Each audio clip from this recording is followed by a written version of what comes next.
Now, the United Nations nuclear watchdog, the IAEA, says that there appears to be direct impacts on the underground parts of Iran's Natanz nuclear site during the Israeli attacks. The IAEA has cites analysis of high-resolution satellite imagery after initial statements on only above-ground impact of the Israeli attacks.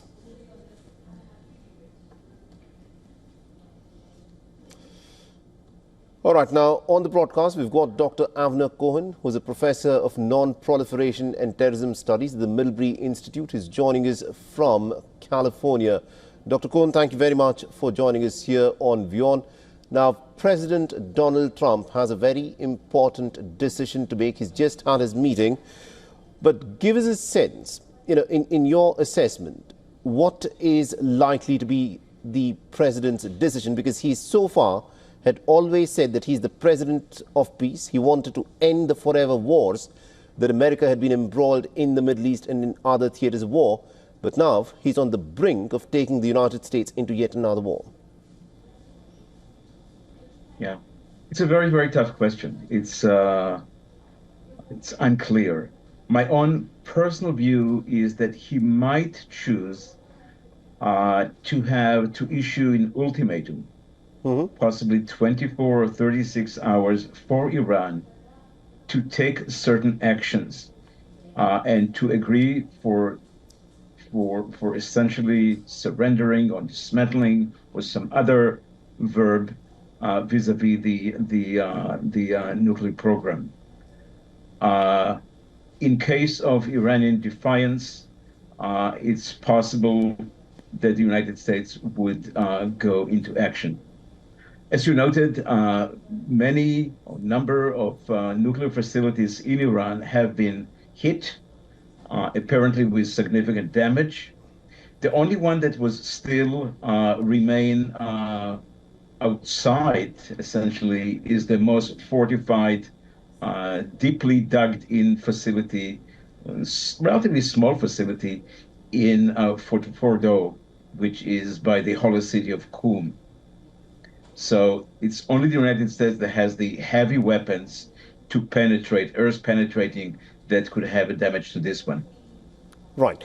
Now, the Israeli Prime Minister Netanyahu has in fact asked the American president in as many words, saying that America should in fact join this war.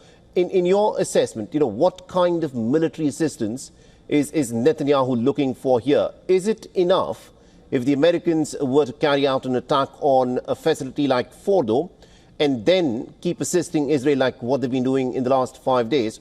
Or do you think Netanyahu now expects the Americans to jump in and fight the war for him? Well, it is kind of amazing that within 5 days of fighting, with remarkable first stab, the first assault, which was accurate, intensive, and highly surprising, even though despite there was a lot of loud that Israel might do it, but the details were quite shocked Iran. Israel by now is the winning nation. Israel has a full dominance, superiority over the sky of Iran, or definitely most of Western Iran. It has intelligence dominance. It's able to intercept moving targets on the roads in Iran and many others. It has very clarity about the target it attacks, and it does it with manned aerial aircrafts as well as unmanned aircraft that essentially flying and hovering over Iran for a very, very long time. Right. So by now, the kind of request that Israel is asking from the United States, and in fact not openly asking, because Israel officially wants to say it's American decision. We are not asking. We are sharing information, but we're not asking. It's American decision. They're trying to emphasize that view. I don't think the United States had to do too much. I mean, the Fordo facility is a very important one. And of course, to facilitate a way to create some kind of regime of inspections that would lead into some kind of settlement and to prevent attrition war. The last thing that Israel wants to do is to be engaged in a attrition war that goes on and on and on with diminishing results. So I think the United States could help with Fordo. I Right. think the United States has the power to try to impose some kind of settlement and to move it from kinetics to diplomacy back again. Interesting. Now, there's absolutely no, parity between Iran and Israel, which of course is backed by the United States in terms of their technological prowess and also the kind of weapons that they have. Israel clearly has an edge. That fact is well established. But the fact that the Iranian missiles have been able to puncture through the Israeli air defense system and have been able to wreak a level of devastation that has never been witnessed in Israel's 7-decade-long history.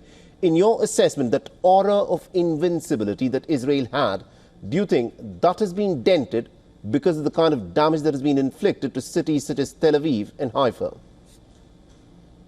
Not really. In fact, to be honest with you, Israeli estimate was that after the Israeli first salvo in the first day, Iran would launch a very devastating attack.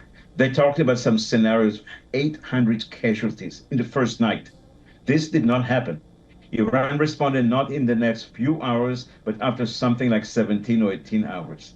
So there is a sense in Israel of actually positive surprise that the Iranian response has been weaker than expected, especially in the first few days.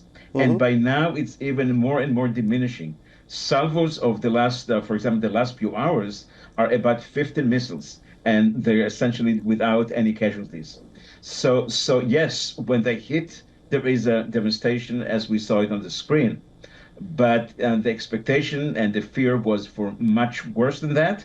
And by now, it seems to be even diminishing. All right.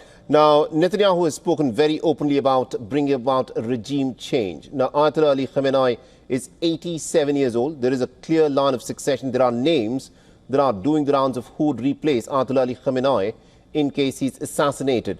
Now, the American president has also alluded to this, saying that America knows exactly where Ayatollah Ali Khamenei is, but is not choosing to kill him at the moment. In your assessment, taking out the Iranian supreme leader, do you think that will bring about a collapse of the regime of the Ayatollahs, or is it much more complicated in the case of Iran?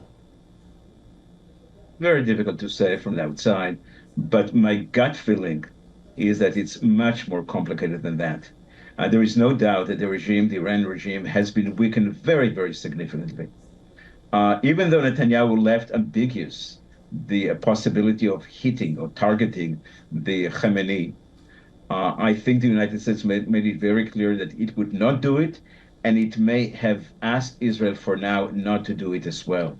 So there is an effort, I think, to keep, at least for now, some means of communication and to keep a certain kind of area, certain kind of scenarios off the possibilities, such as assassination of leaders.